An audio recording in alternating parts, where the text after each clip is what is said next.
So we're going to first start with the investment panel. And I also added some people to the, because I've met so many interesting investors here in this audience who are all in fintech. The blockchain investment committee is a little bit short because we had one person, Corne, who is sick, unfortunately. But I'd like to ask my panel to come up, and we'll first start with David Dirks from Keadyn.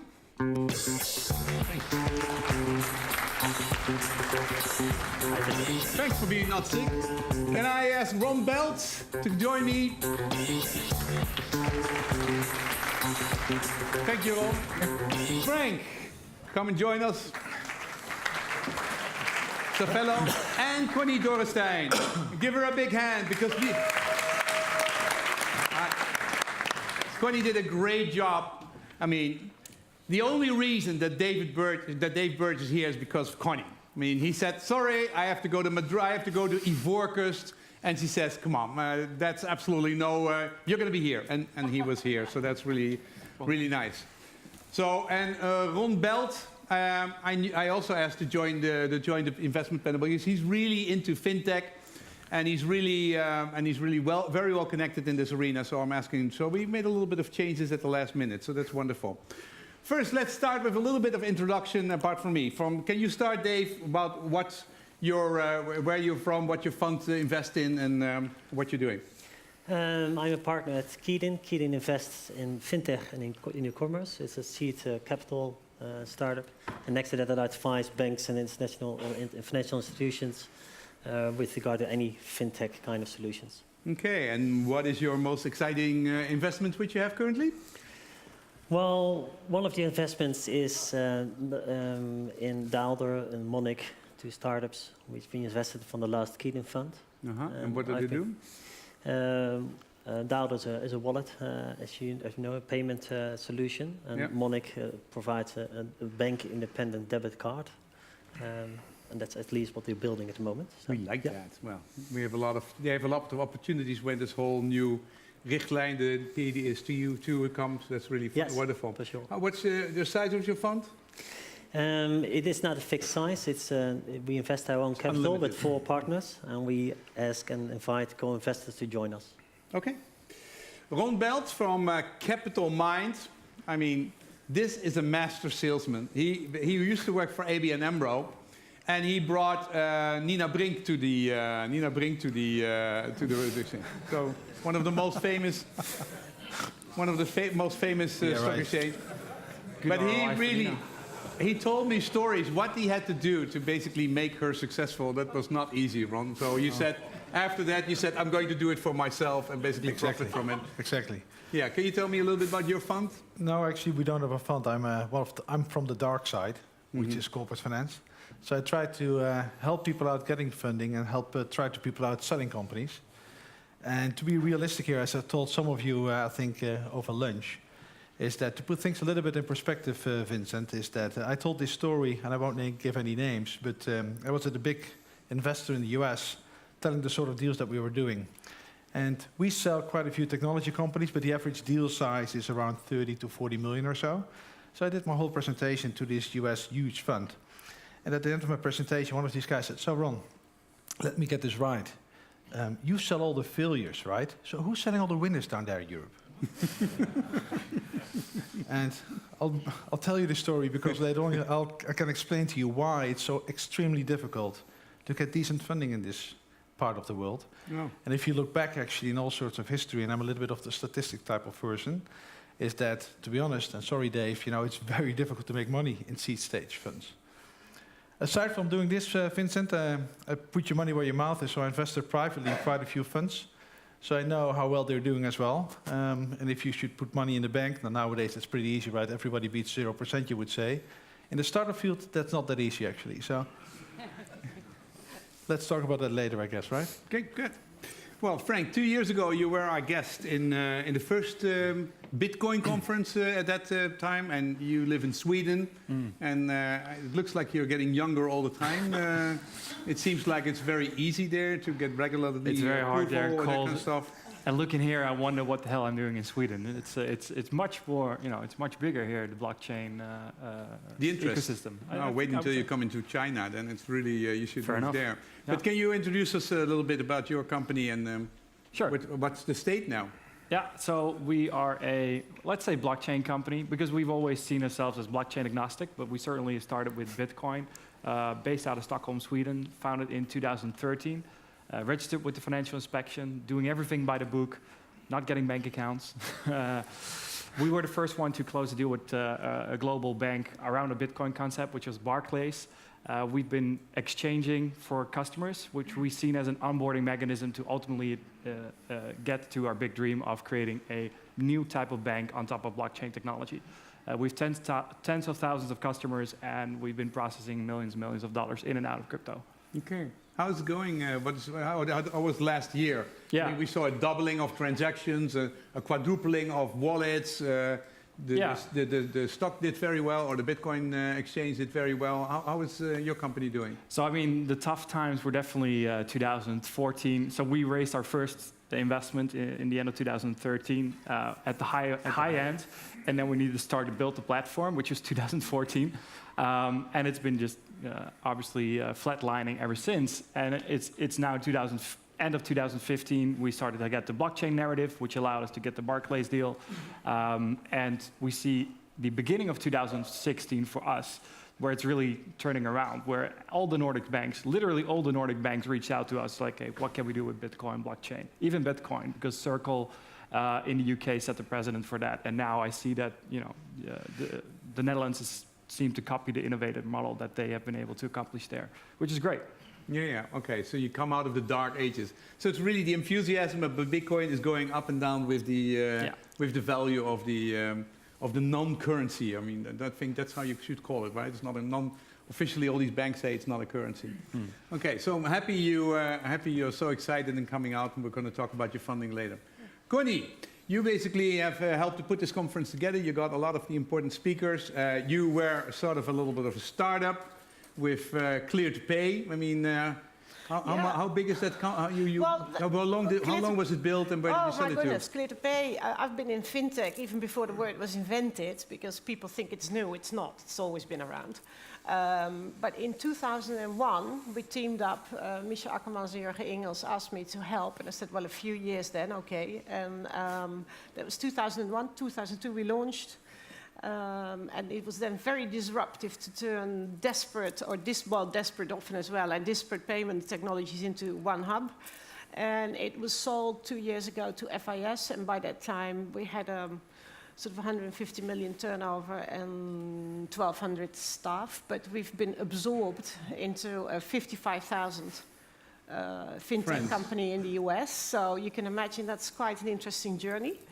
55,000 colleagues? Yeah, 55,000 colleagues. So it's quite a different journey. I think what's interesting... And how much was it sold for, Sorry? Corne? How much was it sold for? Oh, 350 million. Okay, well, that's... You had to wait for 10 years to basically, or get it done, but that is worth the... Unicorns are rare. Often it's just very hard work. Yeah.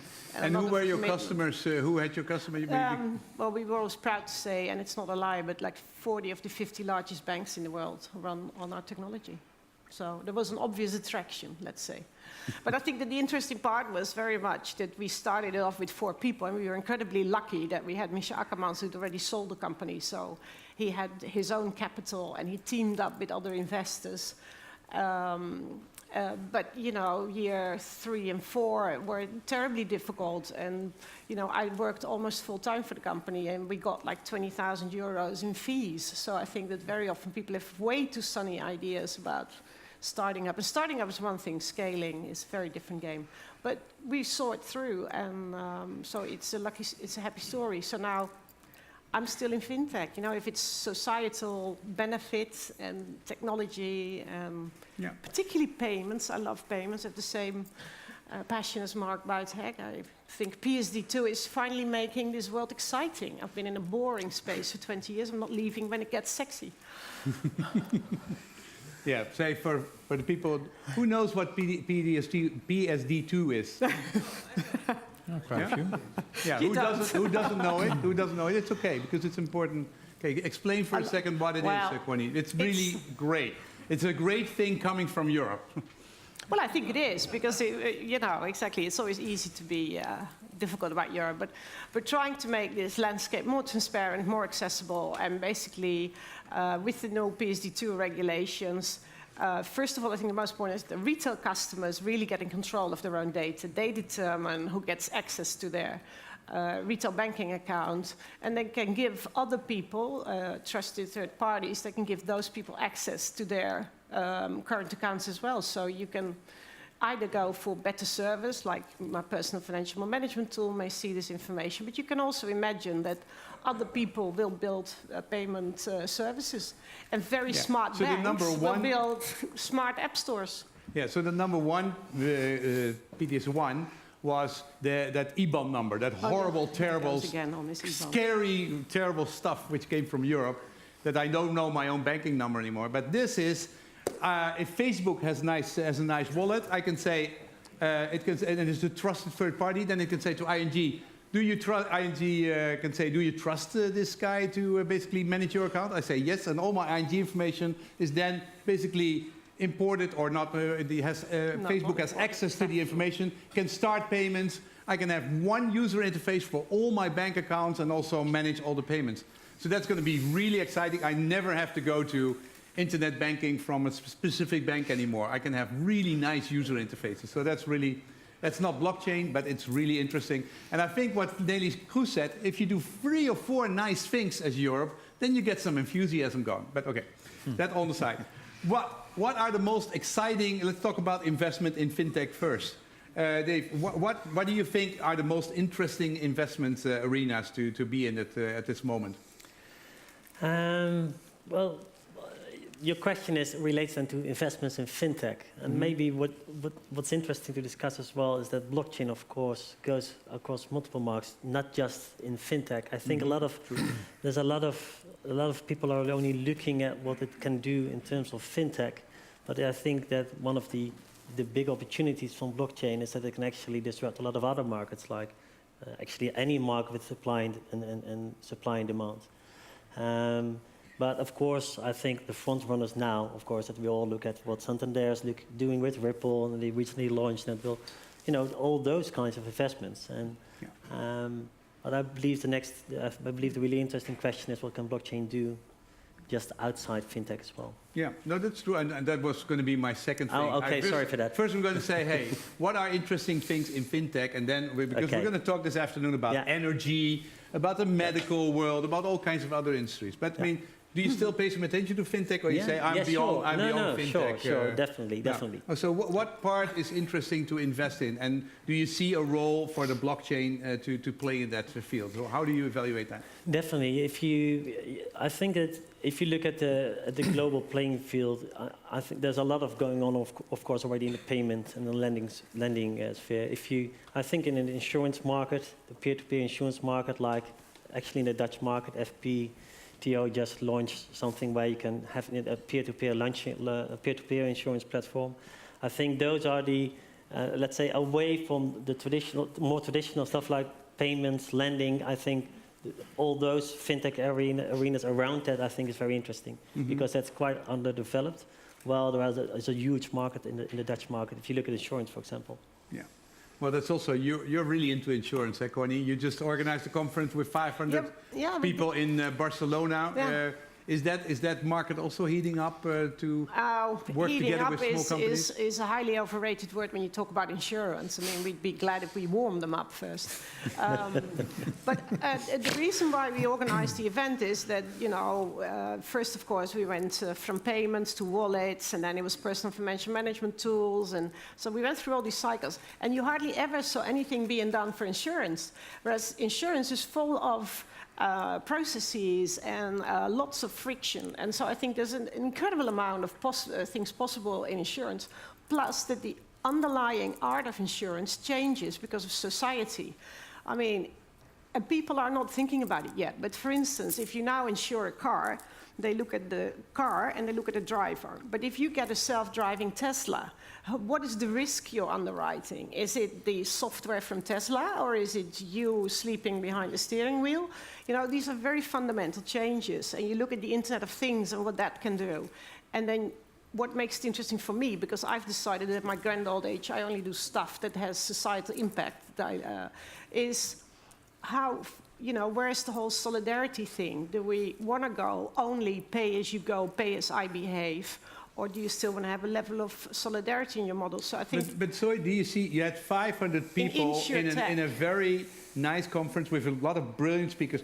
Are they basically warming up? I mean, are they getting interested? Yeah. Are things like blockchain in that industry also starting to appear? I have to say that blockchain was probably not top of the list. They really now look for stuff that can help them synchronize processes.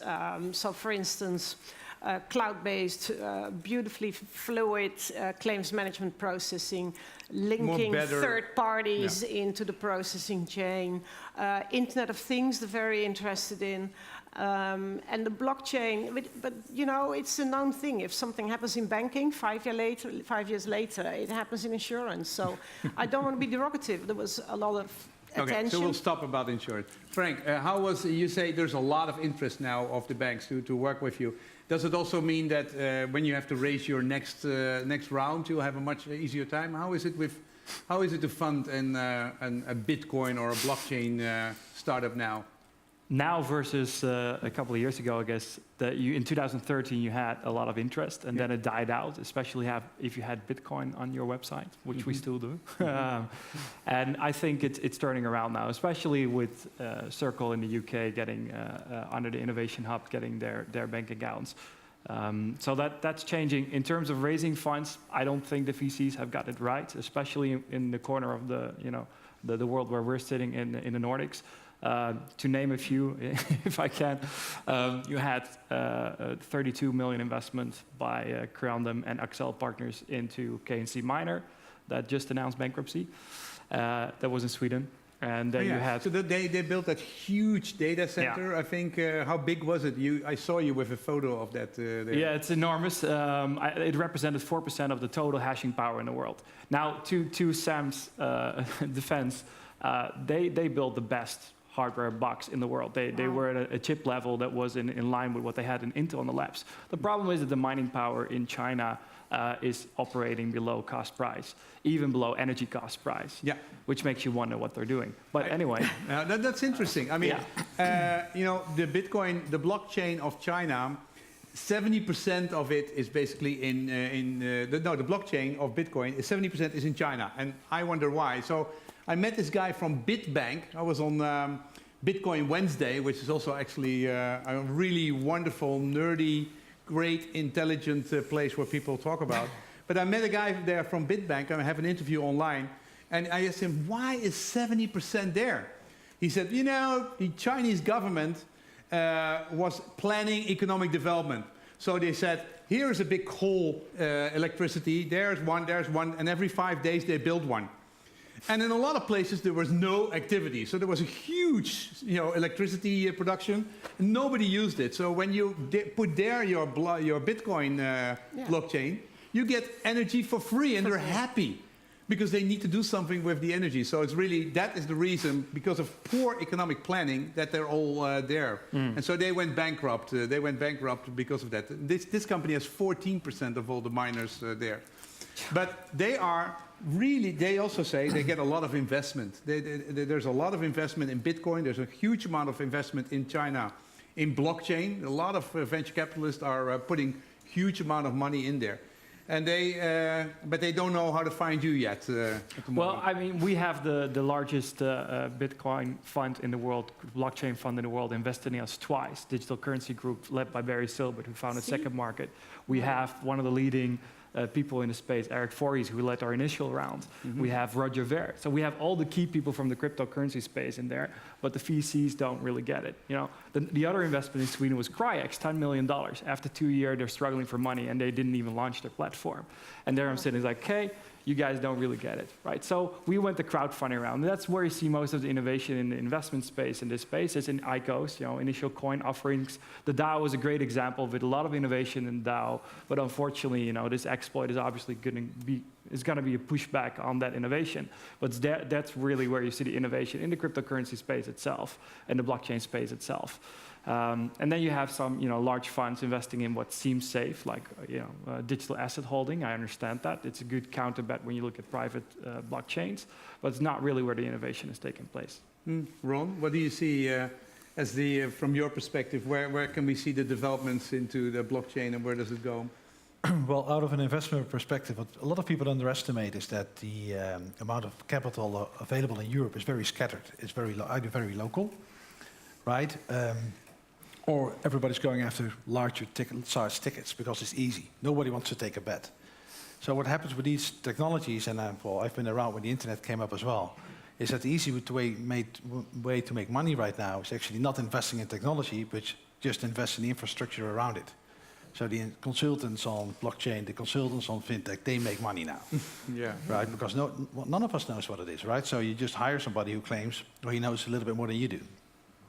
And that's actually what you see with KNC and the likes, right? Yeah. So I've tested, Vincent, I've tested all this Bitcoin stuff as well. So I'm mining myself. I actually got physical equipment, put it down somewhere. These guys make money, right? So the KNCs of this world, I'm a little bit surprised actually went bust because their pricing model, well, it sucked, but that's probably everybody walked away. There was a taxation issue, so they tried to force a contract with the government. Okay, so there you go. So what you do see, though, is that in particular in fintech, and I think that Clear2Pay is a good example of that, is that I know Michel out of the 90s with his first company, FICS, which he sold to Security First, is that he's been around. Back then, he had a major difficulty in funding himself in any sort of case. Yeah. But if you've done it, and you've sold your company, I think back then it was for 500 million or so, then all of a sudden you're a hero. So for your second, sort of venture, getting money is much easier. Everybody just wants to follow you. So, but you better make sure you do a first round at a very high price. Adyen is a prime example of that in the fintech space, right? To be honest, I actually backed Joost to join in the first round of financing myself personally, because I know with that sort of a team, that's going to fly anyway.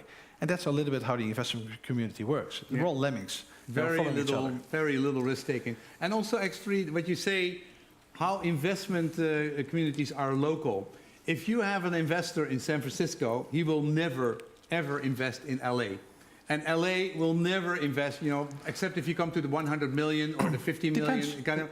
But I mean, they are so, if they cannot drive within 1 hour to your company, they don't do it. It's really, it's very colloquial. Or if they trust you, right? So if you would be the guy in LA and I would be the guy in San Francisco, we swap ideas. So you say, I've invested in this cool company, I think it's worth $1 billion. And I say, I've got one of those. Well, why don't I join in your sort of investment and you join in mine? Yeah. So swapping ideas, that's what they do. How is it in Holland to get money at the moment? What do you think? Well, to be honest, I think at the moment in Holland, if we're talking about the last year, 2 years, I think there's, to be honest, plenty of money. But the money is there, but do people spend it? Yes, and I know that sometimes maybe sounds a bit peculiar because a lot of people are talking about a lack of money, but I think there's a lot of money, to be honest. Yeah. And not being arrogant, but if you look at the way you can invest in the Dutch market, I think there are not really a lot of good options in terms of that startups or entrepreneurs are building really game-changing kind of platforms. It's all a lot of startups are working in the same space. So sometimes there should be a bit more ambition in terms of what they'd like to achieve or what they'd like to build. But that again, if you look at the last 2-3 years, if you see, of course, how fintech is now changing in the Dutch market, there are, of course, examples. Now, you mentioned Adyen, of course. Others are following them as well. It is changing. But in terms of, and I think there's enough money to invest. Plenty of money, not enough good companies. And the companies basically who are there, they say, we have the hardest time to basically get money from investors. The beauty is that all these guys have funds, and this fund works as follows, right? The first 5 years, you get a high management fee. And after 5 years, you're supposed to be fully invested, you get a lower management fee. But all your investors in your fund expect you to, put out your money. So I did a little calculation in the back of a cigar box, right, which basically comes down to that the amount of money available in Holland now, I estimate around the 2 billion or so. And nobody's investing because everybody says shitty companies, high valuation, you're not going to do it. Guys, just wait and see. You know, if you haven't done any investments after 4 years, you know, the average fund you get 2.5% management fees. Your investor's going to call you up. So, you know, wasted 10% of the fund. Where's the investment? Connie, what is your take on this? There's money enough? Are there interesting companies? I think there's definitely money enough. There are also interesting companies, but I think there's mistakes being made on both sides and that the matches are often not good. A lot of investors in Holland are looking for two things that never go together, i.e. a very high and soon return quite soon. And they want that actually together with a low risk. Well, that's just not happening, you know. You don't get a woman with 50 years experience who's 18. I mean, it's as easy as that. And so you often see a mismatch. And I think that very often through the process of getting money, and we've even been subject to that. And again, we were lucky that we had a very seasoned chap on our board who knew how to play the game. But if you get to the point where you get desperate for money, you will accept any money from any investor. And that is really dangerous, because before you know it, you are working on fundamental, disruptive, different technology, like what we did at ClearPay. That wasn't a wallet, you know, it was a big thing. You needed several tens of millions to build that out. And if you then slip into, oh, well, let's take the 3 million from this guy, who then suddenly is a major investor, and he will steer you towards a solutions-based approach and business, whereas if your original idea was to build something new and different. That's and then Frank both parties are disappointed. And that's, Holland simply does not have, I find it funny that they call them, you know, we do not have an appetite for venture capital. We don't. Risk. It's called a Series A crunch, right? So between the stage seeds where you easily get your first money, and then it's the Series A where you actually need the capital, not, you know, sometimes still to develop the platform to the next stage, but to grow the company. And that's where pretty much all startups die. So you have to, we need to have X amount of revenue, like $1 million revenue in a year, and you need X amount of growth, and then we think we've de-risked it enough to invest. When you're in a sweet spot with 5 million in sales, then everything starts. Exactly. But it's also raise sooner, show good cash management. People want to see good cash management, and raise sooner and raise more. Okay. Thank you very much, my panel. I appreciate it.